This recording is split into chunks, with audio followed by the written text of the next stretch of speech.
بسم اللہ الرحمن الرحیم۔ شروع کرتا ہوں اللہ تعالیٰ کے نام سے جو بڑا مہربان نہایت رحم والا ہے۔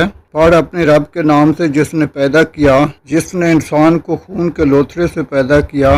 تو پڑھتا رہے، تیرا رب بڑا کرم والا ہے، جس نے قلم کے ذریعے علم سکھایا، جس نے انسان کو وہ سکھایا جسے وہ نہیں جانتا تھا۔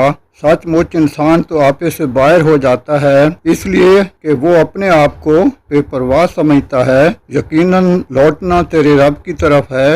بھلا اس سے بھی تو نے دیکھا جو بندے کو روکتا ہے جبکہ وہ بندہ نماز ادا کرتا ہے۔ بھلا بتلا تو اگر وہ ہدایت پر ہو یا پرہیزگاری کا حکم دیتا ہو۔ بھلا دیکھو تو اگر یہ جھٹلاتا ہو اور منہ پھیرتا ہو تو کیا اس نے نہیں جانا کہ اللہ تعالیٰ اسے خوب دیکھ رہا ہے؟ یقیناً اگر یہ باز نہ رہا تو ہم اس کی پیشانی کے بال پکڑ کر گھسیٹیں گے، ایسی پیشانی جو جھوٹی خطا کار ہے۔ یہ اپنی مجلس والوں کو بلا لے، ہم بھی دوزخ کے پیادوں کو بلا لیں گے۔ خبردار، اس کا کہنا ہرگز نہ ماننا اور سجدہ کر اور قریب ہو جا۔